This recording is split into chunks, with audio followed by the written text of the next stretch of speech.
안녕하세요. 저는 어린 나이에 시집가서 이혼한 뒤에야 인생을 펴게 되었고, 여전히 며느리 노릇 중에 있는 아줌마입니다. 제게는 친부모만큼이나 은인인 시모가 한 분 계십니다. 다들 결혼을 하게 되면 시모와 적이 된다지만, 저에게 시모는 완전 다른 의미의 존재인데요.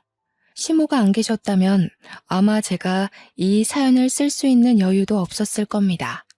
시모 덕분에 이혼을 할 수 있었고, 시모 덕분에 새 삶을 살게 된 저의 고군분투 사연을 들려드리고 싶어서 찾아왔어요. 세상에 저런 가정도 있구나 생각하며 넓은 아량으로 제 글을 봐주셨으면 좋겠습니다. 어린 나이에 시집을 간 저는 결혼한 지 얼마 되지 않아서 친정아빠를 잃었습니다. 친정엄마는 제가 아주 어릴 적에 뇌경색으로 먼저 돌아가신 걸로 알고만 있었어요. 엄마를 전혀 기억하지 못할 나이였기에 아빠가 말해준 이야기로만 엄마의 이미지를 상상하곤 했죠. 친정아빠는 저를 데리고 아주 어렵고 가난하게 살았습니다. 돌아가실 때 제게 물려주는 재산은 없었지만 그렇다고 빚을 남기지도 않았어요. 아빠가 그렇게 악착같이 밤낮을 일했던 건 아무것도 줄 게 없는 제게 빚만큼이라도 물려주지 않기 위해서였을 겁니다. 저는 당연히 의무교육은 받고 컸지만 대학 같은 건 생각지도 못했고 20살이 되자마자 고깃집 알바를 해서 돈을 벌어야 했습니다. 그걸 친정아빠가 굉장히 미안했어요. 저에게만이라도 가난 때문에 피해보게 하는 일은 없도록 만들고 싶었다는데 저는 대학을 못 간 것이 친정아빠 탓이라고 생각하지 않아요. 대학은 제가 공부를 더 열심히 했다면 장학금을 받고 기숙사에 들어가 다닐 수 있는 부분이지 않습니까? 제 능력이 그만큼 대단하지 못해서 대학 못 가게 된 것이라 친정아빠 탓을 한 적이 없었거든요. 그래서 한 번씩 술 마시면 자책하는 아빠에게도 아빠 탓 아니라고 달래주었네요. 저는 나이 20살까지 크면서 한 번도 아빠에게 집안 환경에 대해 불평을 한 적도 없습니다. 아빠의 감사한 노력 덕분에 저는 가난 속에서 허덕이며 컸다는 느낌도 못 받았고요. 그런데 딱 한 번 제 인생을 탓하고 후회를 했던 일이 있었는데요. 그게 바로 결혼이었습니다. 예나 지금이나 저에게 결혼은 도려내고 싶은 경험이었어요. 결혼을 했을 때 그런 생각을 많이 했던 것 같습니다. 내가 만약 돈 많은 집 딸이었다면 좀 더 똑똑하고 현명하게 클 수 있지 않았을까? 나를 만만하게 보고 접근하는 사람들이 없지 않았을까 하는 생각들이요. 저는 고깃집 알바를 하면서 거기에 사장님과 결혼을 하게 되었는데요. 사장님은 당시 30대의 젊은 남자였습니다. 저랑은 9살 차이가 났어요. 당시 사장은 알바생들 중 저와 유독 친하게 지냈거든요. 그 이유가 제가 다른 알바생처럼 짧게 일하다 그만두는 알바생이 아닌 실하고 길게 일해주는 알바생이었기 때문이었죠. 그래서 저를 더 동생처럼 잘 챙겨주기도 했습니다. 집에 가서 먹으라고 남는 고기를 포장해주기도 하고 제 형편을 알기 때문에 한 번씩 비싼 고기도 포장해서 친정아빠랑 같이 먹으라고 건네기도 했어요. 어머, 사장님, 이건 너무 많아요. 그리고 이거 비싼 거잖아요. 저는 삼겹살이면 돼요. 전 진짜로 삼겹살이 더 좋아요. 저희 아빠가 삼겹살에 소주 먹는 걸 진짜 좋아하거든요. 삼겹살까지 더 챙겨가면 되겠네. 너한테 주는 건 하나도 안 아까우니까 가져가. 네가 꾸준히 일해주는 덕분에 너만 있으면 가끔씩 바깥일이나 은행 업무도 보고 올 수 있었잖아. 이거 준다고 내가 금방 손가락 빨게 되는 건 아니다. 나도 넉넉하니까 챙겨주는 거지. 처음엔 마냥 공짜라는 생각에 좋아라 했는데 나중에 되니까 민폐가 아닌가 싶더라고요. 그래서 결국 사장님한테 돈을 지불하려고 했는데 사장님이 정색하면서 우리 사이에 돈을 왜 주고받냐고 하대요. 그러면서 하는 말이 사실 저한테 이성으로 관심 있기도 해서 챙겨주는 거라고 하는 거 아니겠어요? 장사 때문에 제대로 밖에서 만나볼 시간도 없었지만 그래도 내가 꽤 괜찮은 놈이거든? 정말 잘해줄 자신 있으니까 나랑 한번 만나볼래? 난 제법 오래전부터 널 마음에 두고 있었어. 든든한 우리 친정아빠처럼 또 다른 매력으로 제게 소나무 같은 버팀목이 되어주던 사장님이었는데 그런 고백을 받으니까 제가 흔들릴 수밖에 없더라고요. 그렇게 서로를 향한 정이 결혼까지 이어질 줄은 몰랐습니다. 저는 23살 나이에 시집을 갔어요. 무엇보다 친정아빠가 제 결혼을 무척 기뻐하셨습니다. 결혼식이 끝나고 신혼여행을 떠나기 전 제 남편 손을 꼭 잡고서 해주신 말이 있었어요. 우리 딸 잘 부탁하네. 자네만 믿을게.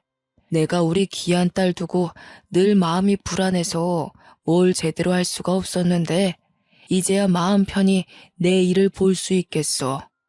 우리 애가 아직 어려서 많이 서툴 거야. 너그럽게 이해해주고 좀 많이 가르쳐주게. 곧 자라는 애니까 많이 보듬어주고.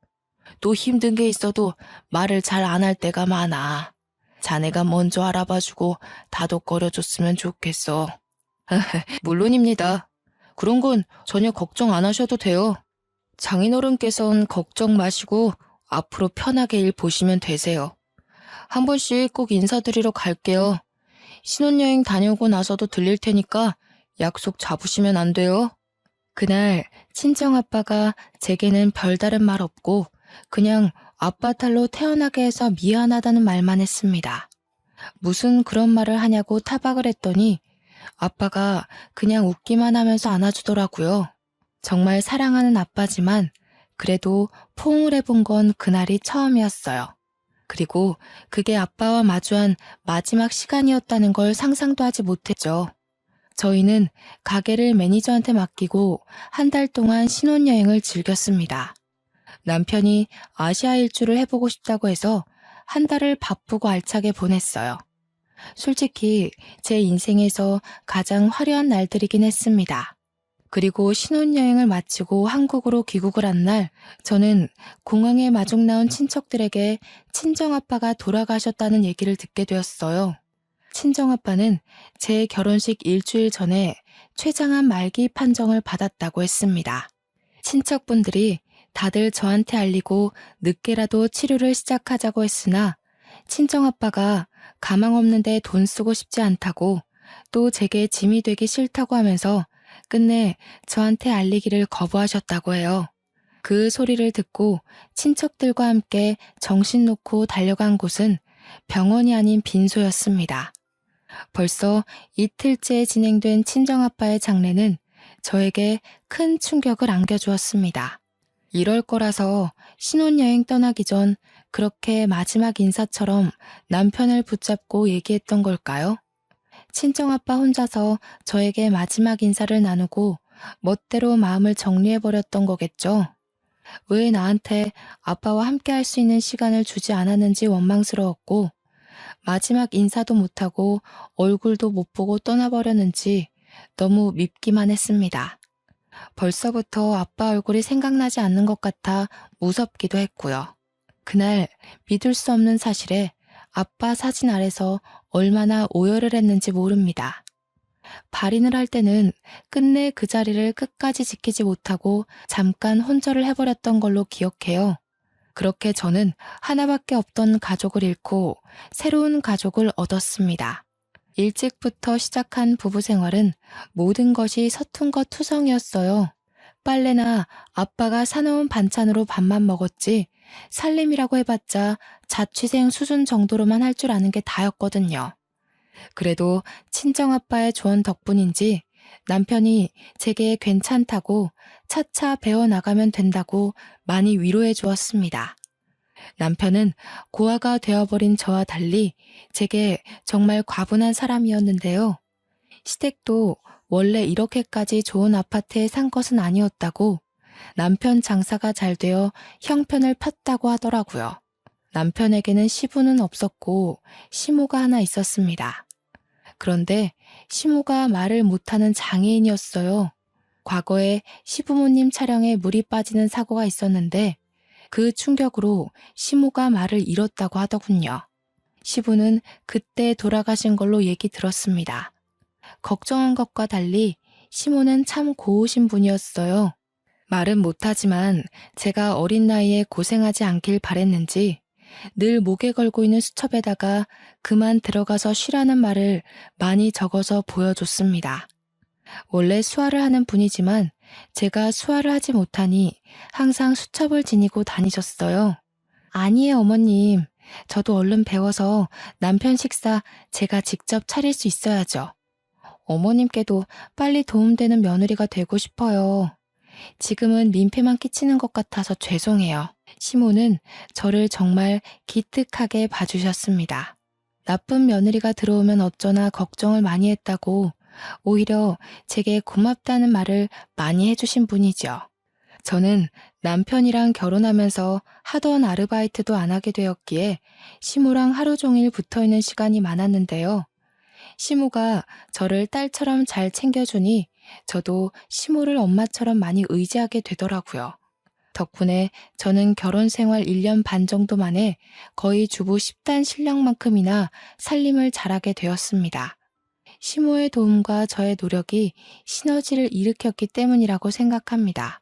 이젠 시모한테 묻지 않아도 웬만한 요리는 제가 알아서 할 수 있었고 식사 또한 시모와 남편이 자리에 오기 전까지 차려놓을 수 있을 정도로 실력이 늘었죠. 우와, 이게 뭐야? 해물탕을 했네? 자기는 어쩜 갈수록 요리 실력이 늘어? 내가 와이프 하나는 진짜 잘 뒀다. 그치, 엄마? 남편이 아침마다 든든해서 일할 맛이 난다며 제 칭찬을 했는데 옆에서 시모 또한 고개를 끄덕이며 웃음을 보이더라고요. 집에서 아무것도 안 하는 며느리로서 마땅히 해야 할 일인데 과한 칭찬을 받으니까 쑥스러웠습니다. 남편 장사가 새벽 2시에 끝나기 때문에 저는 늘 남편이 올 시간쯤에 다시 잠에서 깼다가 남편을 챙겨주고 잠자리에 들기를 반복했어요. 남편은 저보다 더 힘들게 손님 상대하며 12시간 넘게 일을 하는데 이 정도 내조하는 건 전혀 힘들지 않았습니다.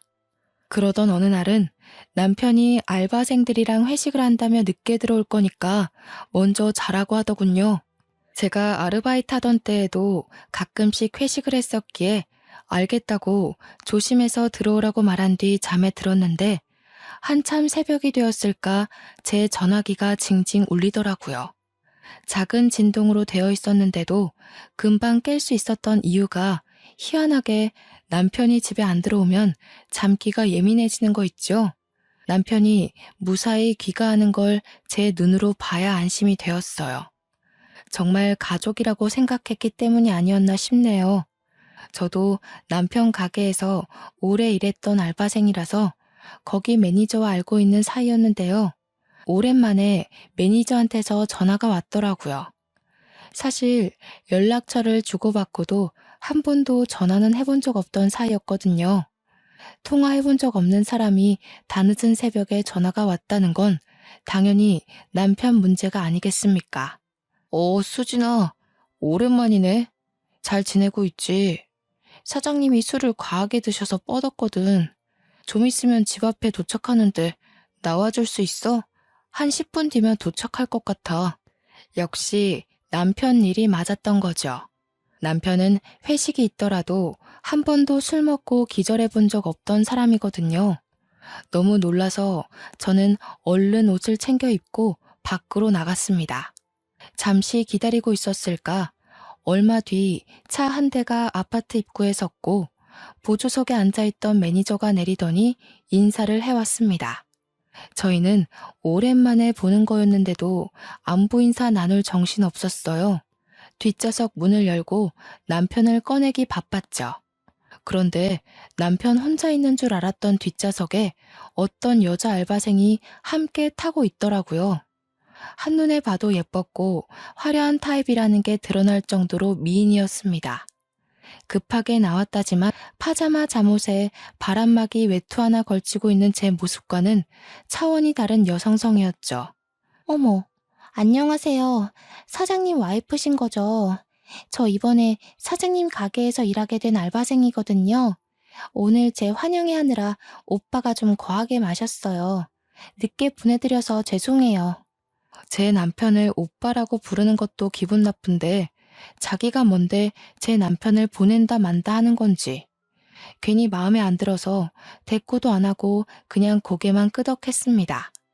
매니저가 친히 엘리베이터까지만 남편을 실어주고 제가 이만 가보라고 해서 떠났어요. 저는 혼자 무거운 거구의 남편을 겨우 부축하여 집에 들어갔는데요. 잠자던 어머님이 제가 나가는 소리를 들었던 건지 미리 현관 앞까지 나와 있더라고요. 시모는 급하게 종이에다 메모를 적어 제게 보여줬습니다. 뭐하다 이렇게 술을 퍼마셨냐고 물었어요. 아이고, 어머님 깨셨구나. 조용히 나간다는 게 그만 큰 소리 냈나 보네요. 죄송해요. 남편이 오늘 회식 있었거든요. 기분 좋은 일 있었는지 평소랑 다르게 많이 마셨나 봐요. 남편을 침대로 옮기는 데에 시모까지 나서서 도와줬고 시모는 바로 방으로 돌아갔습니다. 저 혼자서 남편 옷을 벗기느라 2차전을 벌이고 있던 중이었는데요. 남편이 자꾸 뭐라고 중얼중얼 거리는 겁니다. 이렇게까지 취한 걸 본 적이 없어서 여전히 낯설었어요. 완전 인사불성이 되면 혼잣말을 하는 주정이 있나 봅니다. 도대체 뭐라고 하는 건지 궁금해서 옷을 벗기면서도 남편 말에 신경을 기울이고 있었거든요. 그 주정을 자세히 듣자마자 덜컹 심장이 내려앉은 거 아니겠습니까? 남편이 자꾸 누군지 모를 여자 이름을 자꾸 중얼거리는 겁니다. 자세히 들어보니까 현정이라는 이름이었어요. 착각이겠지, 잘못 들은 거라 치부하고 싶었지만 남편은 제가 옆에서 눈을 감기 전까지 계속 현정이라는 이름만 불렀습니다. 그 때문에 신경이 쓰여서 거의 밤잠을 설쳤네요. 결국 다음날 남편한테 꿀물을 타주면서 현정이가 누구냐고 물어보게 되었습니다. 그러자 남편이 캑캑 사례가 들리더니 정신 번쩍 든 얼굴로 저를 쳐다보더라고요. 그러면서 그게 누구냐고 오히려 모른 척하대요. 당신 어제 술 먹고 와서 내내 현정이라는 사람만 찾았어. 모르는 사람 이름을 그렇게나 부른다고? 그것 때문에 내가 밤잠을 다 설쳤는데? 뭐래, 들었겠지. 쓸데없는 소리 말고 콩나물국 좀 끓여줘.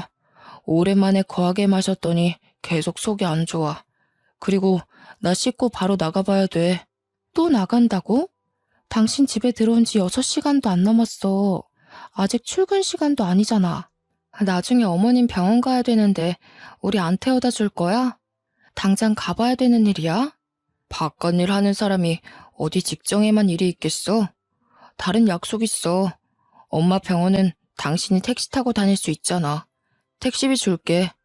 남편은 제게 카드를 쥐어주면서 아침밥도 안 먹고 그대로 불이 나게 씻고 나가버렸습니다. 뭔가 자리를 계속 피하려는 느낌이 들었어요. 그나마도 시모 병원 간다고 뒷전이 되어버렸지만요. 시모는 저와 함께 주기적으로 어장의 재활치료를 받으러 다녔는데요. 시모 말로는 혼자서 병원 다니실 때보다 저랑 같이 다니니까 의지도 되고 힘도 난다고 하더라고요. 의사도 시모가 옛날에 비해 언어를 이해할 수 있는 능력이 많이 향상되었다고 했습니다. 뇌 기능에 문제가 생긴 거라 완전 일반인까지 회복된 건 아니었지만 일상생활에 큰 어려움은 없을 거라고 하네요. 너무 기쁜 나머지 그날 시모와 함께 시모가 좋아하는 팥칼국수를 먹으러 갔던 기억이 납니다. 시모가 자기는 면을 잘 안 먹는다고 저한테 덜어주면서 전부 저 덕분에 몸이 많이 좋아진 거라고 또 고맙다고 하는 거 있죠? 어머님, 자꾸 그렇게 고맙다 고맙다 하시면 저 버릇 들어요. 저한테 꾸짖을 거 있으면 과감하게 말씀해 주세요. 전 어머님 마음 불편하게 만들고 싶지 않거든요. 식사를 마치고 시모가 이끄는 대로 따라갔는데 그곳은 시장 한가운데 있는 웬 도자기 집이었습니다. 그릇이 필요한가 해서 들어가 봤더니 그게 아니라 저한테 도자기 반지를 하나 선물해 주더라고요. 시모가 과거에 한 번씩 시장 올 때마다 들렸던 곳이라고. 이 도자기 집이 전부 수제라서 반지도 바로 그 자리에서 제작을 해준대요. 너무 진귀한 선물이라서 저 또한 시모에게 선물을 해주겠다고 하여 저희 둘은 나란히 반지를 맞추고 나왔네요. 그리곤 함께 장볼거리 좀 산 뒤에 시장을 빠져나왔고 근처가 남편 일하는 곳이라 한번 들리기로 했습니다. 남편 가게까지 거의 다 왔을 때쯤 알아챘는데요. 제가 깜빡하고 산 걸 두고 와버렸지 뭡니까. 시모한테 남편 가게 안에 들어가 있으라고 하고 급히 3분 거리의 시장으로 다시 돌아갔습니다. 금방 갔다가 왔더니 시모가 저한테 달려오고 있는 거 아니겠어요? 느닷없이 제 손을 붙잡아 당기며 집에 가려고 하더군요. 어머님, 어디 가세요? 남편 만났어요? 남편한테 고기 좀 얻어가려고 했는데. 잠깐만요. 제가 남편한테 빨리 말하고 올게요. 시모가 자꾸 제가 하는 말에 손사래만 치면서 계속 집에 가자고 당기는 겁니다. 그때 남편 가게를 앞을 그냥 지나치게 되었는데 스쳐가는 상태로 안을 슬쩍 봤거든요. 순간 제 눈에 무언가가 포착되었지 뭡니까. 손님 몇 없는 테이블 사이로 카운터 쪽에서 웬 남녀가 사이좋게 손을 맞잡으며 노닥거리고 있는 걸 똑똑히 본 거죠. 시모가 당기는 바람에 금세 지나쳤지만 온몸에서 반응하는 촉이 저를 불안하게 만들었습니다. 저는 결국 저를 꼭 잡는 시모와 실랑이를 벌이면서 시모를 놓고 가게로 돌아갔어요. 아니나 다를까 지난번 집 앞에서 본 여자 알바생과 남편이 휴대폰을 같이 보면서 키득거리고 있는 거 아니겠습니까? 그것도 완전 커플이 몸을 부대끼고 있는 모습처럼요. 저는 주변 사람들이 쳐다보건 말건 신경도 안 쓰고 냅다 소리를 질렀습니다. 여보! 하고 고함을 쳤더니 남편이 깜짝 놀라서 저를 발견했고 그대로 알바생을 밀치더라고요. 여자 알바생이 중심을 잃고 넘어지면서 엉덩이를 박았는데 금세 또 알바생을 부축하며 챙겨주었습니다. 그리고는 저한테 와서 우선 밖에서 얘기하자며 저를 끌고 가게를 나가려 했어요. 저는 그런 남편의 손길을 뿌리치면서 뭐하고 있었냐고 따졌습니다. 당신 설마 바람 피는 거야? 어제 당신 술 취해서 올 때 저 여자랑 같이 있었는데 그때부터 이런 짓 했니? 도대체 언제부터 이랬어? 시끄러워. 사람들 보잖아. 그리고 왜 연락도 없이 가게를 찾아와?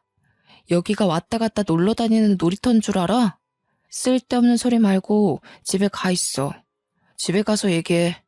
내가 이대로 집에 가면 일이 더 커질 거란 생각은 안 해? 바람 핀 게 아니면 이 자리에서 해명을 해야지. 아, 저 여자가 현정이야? 당신이 술주정 부리면서 주구장창 불러제끼던 그 여자 맞지? 저는 남편을 밀치고 나가 그 여자 알바생한테 이름을 물었습니다. 알바생이 당황해서 말해주지 않고 있던 때에 어수선한 분위기에 주방에서 나온 매니저가 저를 발견하고 반갑게 인사를 하더군요. 그래서 제가 바로 매니저한테 여자 알바생 이름이 현정 맞냐고 물어봤죠. 상황을 모르던 매니저는 당연히 고개를 끄덕였고 저는 그대로 남편을 째려봤습니다. 그때 시모가 허둥지둥 들어와서는 저를 잡아당기며 얼른 집에 가자고 또 재촉을 했는데요. 남편이 이번엔 시모한테로 화살을 돌리는 거 아니겠어요? 엄마, 내가 병원 갈 때 이쪽으로 지나다니지 말랬잖아. 미리 말해줬는데 그새 까먹었어? 하여튼 머리가 망가지니까 답답한 짓만 계속하네. 나만 속 터지지 나만. 남편이 언성을 높이자 시모가 남편한테 미안하다고 두 손을 싹싹 빌었습니다. 그러면서 시모가 다시 저를 끄집어 당겼어요. 그런데 곰곰이 생각해보니까 남편 말이 좀 이상하더라고요. 이쪽으로 지나다니지 말랬다고요? 그런 경고를 시모한테 미리 얘기를 했다는 건 이미부터 이런 수상쩍은 짓을 하고 다녔다는 거 아닌가요? 제가 그걸 눈치채고 다시 남편한테 따지고 물었더니 당황한 남편이 영업방해로 신고하기 전에 나가라고 협박을 하기 시작하더군요. 그러면서 저와 시모를 힘으로 몰아냈고 계단이 있는 것도 고려 안 한 채 무작정 밀어붙이는 탓에 시모가 발라당 바닥을 굴렀습니다.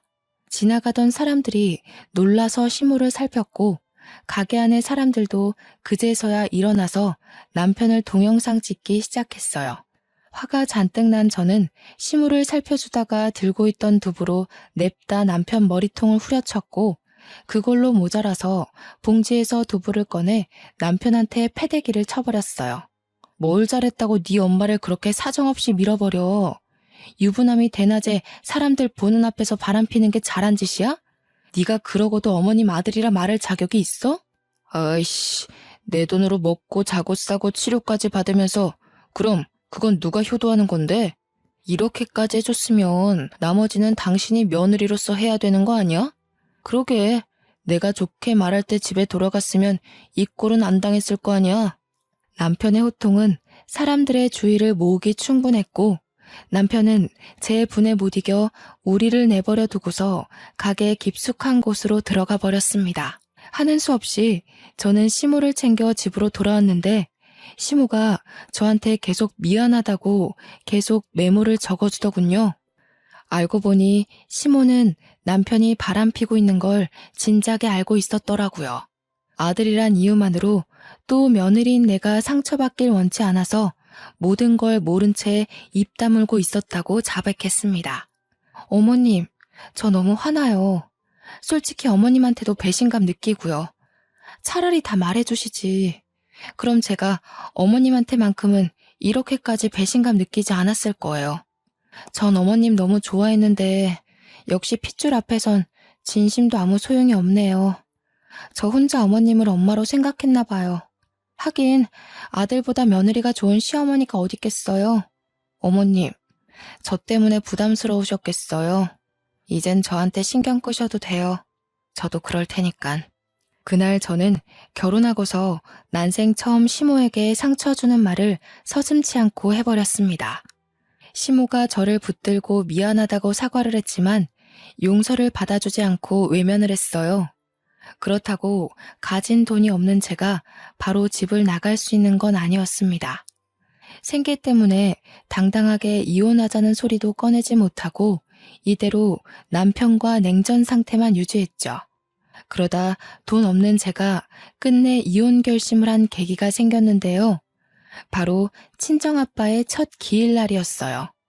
남편과 사이가 안 좋더라도 장인어른 기일은 남편한테 알려줘야 할 것 같아서 막 일하러 출근한 남편한테 전화를 했거든요. 그런데 웬 여자가 받는 거 아니겠습니까? 바로 그 문제의 알바생 상간녀였어요. 네, 사장님 커피 사러 갔는데 뭐라고 전해드릴까요? 근데 사모님, 그 전에 제가 궁금한 게 있는데요. 오빠가 사모님한테 마음 뜬 거 알면서 왜 계속 붙어 있어요? 혹시 돈 보고 자존심 없이 참고 살고 있는 거예요? 뭐라고요? 그쪽이야말로 가게에서 개망신 당해놓고 왜 아직 내 남편이랑 만나요? 생각 똑바로 바뀐 사람이면 그 가게에서 일 그만둬야 되는 거 아닌가요? 어머, 설마 저랑 오빠가 그날 소동 때문에 사이가 틀어진 줄 알았어요? 순수하기도 하셔라. 사모님이 생각하시는 것보다 저랑 오빠 꽤 돈독한 관계예요. 특히 오빠가 저한테 푹 빠져있네요.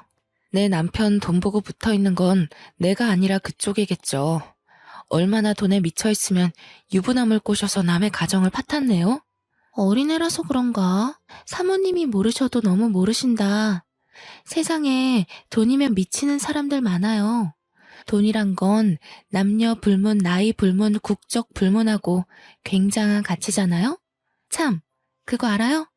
사모님 한 번씩 혼자 장 보러 갈 때 이미 어머님한테는 여러 번 인사를 드렸어요.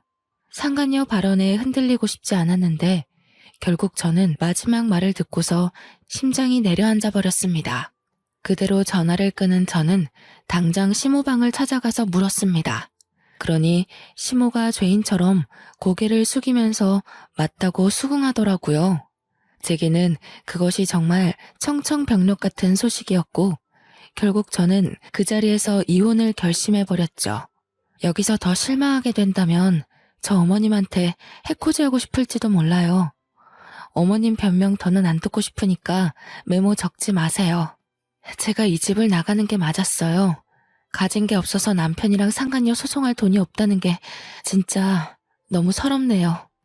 그렇게 저는 남편에게 이혼을 요구했고 집을 나설 때 합의 이혼서에 도장을 찍었습니다. 제출은 시간 많은 제가 하기로 했고 남편은 저를 전혀 붙잡지 않았어요.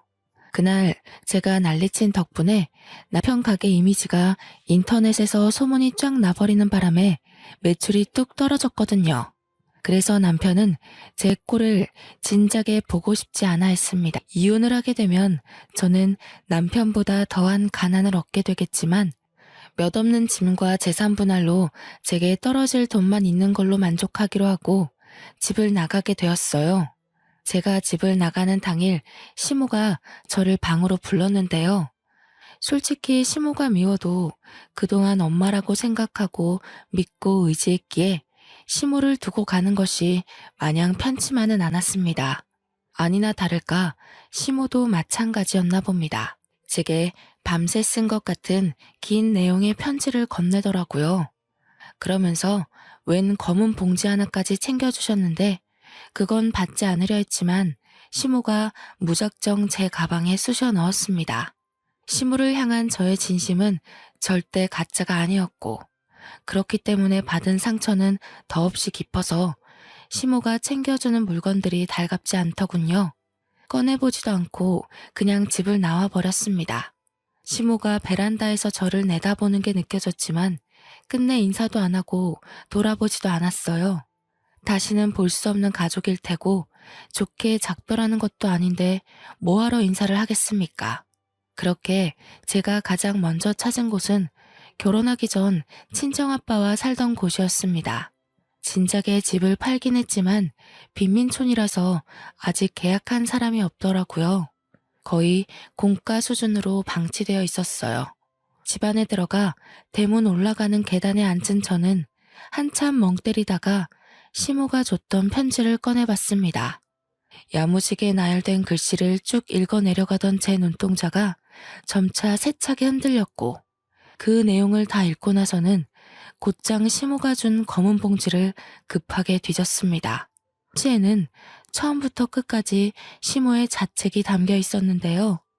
자신이 아들을 잘못 키웠다고 남의 집 귀한 자식한테 큰 상처를 줬다면서 자기 아들이 잘못했다는 거 알지만 이렇게 밉고 못된 놈도 자식이라고 못난 엄마 된 입장에서 보듬으려 했다며 저와 남편을 둘 다 지키려다 이 꼴이 났다고 미안하다는 내용이 가득했어요. 그러면서 마지막 추신에 그동안 딸이 주는 사랑 알게 해줘서 고맙고 우리 창창하고 예쁜 며느리가 앞으로 하고 싶은 일 하면서 건강하게 살았으면 좋겠다고 내가 가진 게 이것밖에 없으니 이 돈으로 자기 아들 소송하라며 돈을 조금 넣었다고 하는 겁니다. 검은 봉지 안에 든 건 다름 아닌 3개의 통장이었습니다. 그 안에는 각각 1억, 2억, 4억의 액수가 찍혀 있었어요. 그런데 중요한 건 통장 중에 명의 하나가 제 이름으로 되어 있는 거 아니겠습니까? 그 말은 본래 가지고 있던 2개의 통장과 다르게 나머지 하나는 일부러 저를 주기 위해 만들었다는 거잖아요. 어떻게 이럴 수가 있는 걸까요? 제가 얼마나 모진 말을 했는데 남편의 불륜을 알아채고 난 후부턴 시모에게 따뜻한 눈길마저 준 적 없었단 말입니다. 병원 가는 시모를 혼자 내버려뒀고 또 한 번 같이 먹지 않았어요. 그런데 어떻게 저한테 이 큰 돈을 덜렁 줄 수냐 있냔 말인가요? 시모는 그렇게 못된 짓을 한 제가 밉지도 않았던 걸까요? 어째서 시모는 제가 아는 시모의 모습 그대로 저를 기다리고 있었던 거죠? 너무 어린아이 같았던 제가 창피하고 진심으로 엄마였던 시모의 마음에 너무 죄송해서 한동안 그걸 쥐고 얼마나 울었는지 모릅니다. 날이 밝을 때 그 집을 나왔는데 나 저무도록 공가에 앉아 울었던 걸로 알아요. 결국 저는 다시 시모가 있는 집을 찾아갔습니다. 그 쓰레기 같은 집에서 시모를 빼내오기로 마음을 돌려먹은 거죠. 집에 갔더니 제가 나간 걸 알고 살판난 남편이 그새 상간녀를 들였지 뭐예요. 제가 집을 나간 게 12시간도 안 되었는데 얼마나 이 순간을 기다렸으면 그새 상간녀를 집까지 들였을까요? 어차피 남이 될 남편 그냥 무시하고서 저는 바로 시모 방을 찾았습니다. 시모는 방구석에 앉아서 저와 찍었던 사진을 정리하고 있더라고요. 저는 진작에 빼버린 도자기 반지도 시모는 여전히 끼고 있었습니다. 제가 방문을 열자마자 저를 발견한 시모가 깜짝 놀라셨는데요. 저는 설명도 없이 당장 시모의 짐을 챙기기 시작했어요. 챙기고서 시모 손을 잡고 신발을 신겨주는데 그때 남편이랑 상간녀가 다시 모습을 드러냈습니다. 뭐야 당신? 우리 엄마 데리고 뭐 하는 거야? 갑자기 다시 와서 왜 이래? 우리 더 이상 볼 필요 없는 사이지 않아? 당신한테 부모가 필요 없는 것 같아서. 근데 나는 엄마가 너무 필요하거든. 어머님이 당신 찾을 때까지 당신이 먼저 어머님 찾는 일은 없었으면 좋겠어. 그리고 나 당신이랑 저 여자 소송할 거거든? 저 여자 돈 없는 학생이라고 했지? 그럼 저 여자 위자료까지 당신이 내줘야겠네. 소송이라니? 뭔 소리야. 우리 합의 이혼했잖아. 배운 거 없어서 멍청한 줄은 알았지만 합의 이혼하면 소송 못하는 것도 모르는 바본 줄은 몰랐네. 아, 그 합의서 내가 찢어버렸어. 머리 검은 짐승한테는 회유보다 채찍이 나을 것 같더라고. 돈 없는 여자 끼고 노는 것도 당신이 돈이 있어야 가능할 텐데 이젠 그런 짓도 못해서 어쩌나? 몸이 근질근질하겠네? 뭐야, 제정신이야? 합의 본 걸 왜 이제 와서 뒤엎고 난리야. 이거 무효야. 우린 분명 합의 이혼한 거고 소송 같은 거 못해. 나야말로 소송하기 전에 다시 합의서 갖고 와. 내가 정말 궁금한 게 있어서 그러는데 당신 저 여자 데리고 살 생각이야? 내가 아무것도 몰랐던 것처럼 저 여자도 아무것도 모른다 생각해서 끼고 살려는 거니? 나이를 그만큼 먹는다고 다 제정신인 건 아니구나. 저기요, 현정이라고 했죠? 이제 그 남자 빈털털이 될 텐데 저 남자한테 돈 보고 접근한 거라면서요. 다른 남자 찾는 게 좋을 거예요. 제가 이간질을 좀 시켰더니 남편이 상간녀를 쳐다보는 눈빛이 좀 사납더라고요. 상간녀가 하는 사랑의 속삭임을 진심으로 믿기라도 했었나 봐요. 그 뒤로 집을 나와버려서 모르겠지만 아마 둘이서 말다툼 좀 했을 겁니다. 그대로 시모를 데리고 나온 저는 계속해서 시모한테 별다른 설명을 해주지 않았습니다. 무작정 비싼 호텔로 가서 방을 잡았죠.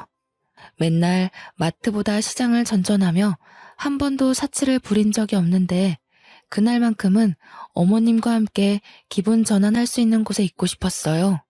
죄송해요, 어머님. 어머님 뜻 안 물어보고 마음대로 모셔와서요.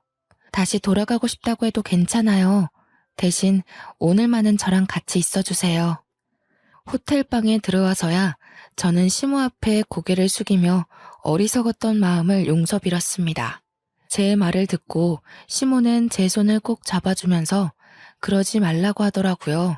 그러면서 입모양으로 고마워 이 말 한마디를 하는데 내내 불안했던 제 마음이 사르르 풀려버렸지 뭡니까. 솔직히 무서웠거든요. 남편한테 그렇게 덤비면서도 어머님을 데리고 당당하게 나오면서도 잘못된 일을 저지르고 있는 것 같아서 조마조마했단 말이죠. 그런데 아니래요. 저더러 참 기특하게 잘했대요. 시모가 그렇게 말해주는데 두려웠던 마음이 싹 가시면서 눈물이 나더라고요. 아마 시모 품에서 몇 분을 엉엉 울었을 겁니다. 저는 시모가 준 용기로 끝내 남편과 상간녀를 소송하였습니다. 그리고 부동산을 돌아다니면서 시모와 함께 새로 살 작은 집을 구했어요. 남편한테 위자료 받은 게 생각보다 많아서 뭐라도 돈벌이를 해볼 시도를 할 수 있게 되었는데 시모가 저더러 기사식당 한번 해보지 않겠냐고 하더라고요. 제 요리 실력을 썩히기 아깝다고 작은 기사식당 하나 차려서 저렴하게 장사해보자고 권유를 하였습니다. 제가 어머님한테 요리를 배운 사람이니까 어머님 손맛도 당연히 장난 아니거든요. 그걸로 자리만 잡는다면 나쁘지 않게 살아갈 수 있을 것 같아서 저는 시모의 뜻을 따르기로 했습니다. 때문에 현재는 장사를 준비 중에 있어요. 언제까지 시모가 제 곁에 있을지 모르겠지만 만약 어머님이 다시 아들 곁으로 가고 싶다고 하면 그땐 정말 미련 없이 보내줄 생각이에요. 그러기 전까진 제가 엄마로 모시면서 병원 치료를 계속 함께 다닐 예정이고요. 물론 천류는 제가 함부로 끊을 수 있는 것이 아니기에 언젠가는 전 남편을 다시 마주할 날이 생길지도 모릅니다. 그러나 그런 각오도 안 하고서 시모를 모시고 나온 것이 아니에요. 시모와 함께 사는 내내 전 남편과 맞서야 되겠지만 그럼에도 불구하고 저는 시모한테 받은 은혜를 모른 척할 수 없었고 어머님이 주는 마음과 사랑이 제게는 너무나 절실한 가족의 온정이기에 절대 놓을 수 없었습니다. 제 선택을 후회하지 않습니다. 시모가 아니었다면 지금도 장사할 미천은커녕 또 어디서 아르바이트나 하면서 자격증을 따야 하나 말아야 하나 전전하며 살았을지도 몰라요. 누가 뭐래도 시모는 제게 은인이고 가족입니다. 시모와 며느리 사이가 이렇게 애틋할 수 있다는 거 좀 껄끄럽고 불편할 수 있다고 생각합니다. 저희를 관계를 아시는 분들은 실제로 앞에서 기분 상할 만한 눈빛을 보내기도 하니까요. 아무렴 어떻습니까? 엄마라는 존재는 친엄마가 아닌 다른 모양으로도 존재할 수 있다고 봅니다. 제가 엄마로 느꼈다면 엄마라고 부르며 살 수 있다는 거예요. 참, 어머님이 최근 제게 한 가지 또 제안한 것이 있는데요. 저더러 위자료 남는 돈으로 학교를 다녀보라고 하더라고요. 제 나이가 이제 막 26살이 되었습니다. 고등학교 졸업한 지도 6년이 지났고 책 안 읽은 지도 너무 오래됐는데 갑자기 공부를 하는 게 어떠냐고 해서 좀 당황했어요. 어머님은 제가 아직 어려서 앞으로 세상 풍파를 겪을 날이 더 많아질 거고 나쁜 목적을 가진 사람으로부터 스스로를 지킬 수 있는 사람이 되려면 공부를 해야 된다고 하더군요. 그러면서 자기가 언제까지 목숨이 붙어 있을지 모르니 제가 홀로서기를 할 수 있는 능력을 길렀으면 좋겠다고 했습니다. 그 소리를 처음 들었을 땐 무슨 그런 말을 하냐고 시모를 나무랐는데 생각해보니 시모의 말이 틀린 것 없더라고요. 그래서 최근에는 수능 문제집을 샀습니다. 대학 입학까지 얼마나 기간이 걸릴지는 모르겠으나 장사를 같이 하면서 틈틈이 공부를 해볼 계획입니다. 검색을 하다가 우연찮게 알게 된 건데 수화 언어학과가 있더라고요. 그걸 본 날부터 제게는 수화 통역사라는 꿈이 생겼어요. 학교 다닐 때도 목표 같은 것 없던 제가 난생 처음 되고 싶은 직업이 생겼다는 겁니다. 이 모든 마음가짐도 다 지금의 어머님 덕분이었죠. 열심히 공부해서 훌륭한 수화 통역사가 되어서 시어머니한테 제대로 효도하고 시모와 더 깊은 감정을 공유할 수 있는 사이가 될 거예요. 성인이 되자마자 결혼이라는 짧고 굵은 고비를 넘겼는데 왜 그랬을까 너무 후회가 되면서도 한편으로는 시모를 만날 수 있게 된 기회가 된 것이라 행운을 얻었다고 생각합니다. 뭐든 하나를 얻으면 하나를 잃을 수밖에 없다는 걸 뼈저리게 깨우친 것 같아요. 제 사연을 듣고 계신 모든 청취자분들께서도 혹시 잃은 것이 있다면 그걸로 너무 좌절하지 말았으면 좋겠습니다. 금방 기쁘게 일어설 수 있는 기회가 생길 거라고 믿어도 되니깐요. 제 사연은 이쯤에서 끝마치도록 하겠습니다. 이렇게 마무리하는 게 맞는지 모르겠어요. 처음 써보는 것이라 부족한 부분이 많았을 거라 생각이 드네요. 뭐든 역시 처음은 서툴 수밖에 없나 봅니다. 그럼에도 불구하고 시간 내서 얘기를 들어주신 모든 분들께 감사 인사를 전합니다.